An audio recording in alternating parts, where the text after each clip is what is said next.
মাতবা সাহেব, আমার বিয়ে হয়েছে 1 সপ্তাহ, এর মধ্যে আমার আব্বা আমার শাশুড়ি কেমনে করে?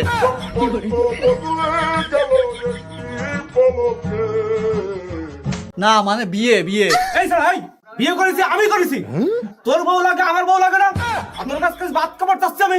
না না না, ঠিক ঠিক ঠিক ঠিক ঠিক কথা বলিস, ঠিক ঠিক কথা বলিস।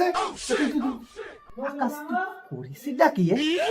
ও মা তো বারো কইয়ে না, লজ্জা দিয়ে না, যাওয়ার হয়েছে সেও আমারে চাইছে, আমিও তোরে চাইছি।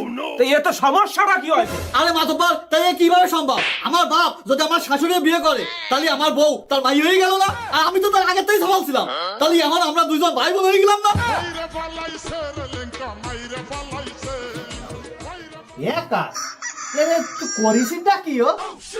আমার তো ও লজ্জা দিয়ে না, তা ওই যাও আমার তো হয়ে গেছে, তা তুমি একটা ব্যবস্থা করে দেওয়া হয়।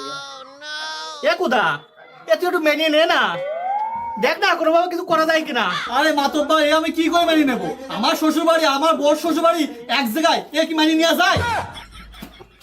আচ্ছা মনে করেন আমি তাও মানিয়ে নিলাম, তা আমার যদি আমার একটা সাবাল হয়, তা সে কি আমার বাপেরে দাদা কবে না নানা কবে?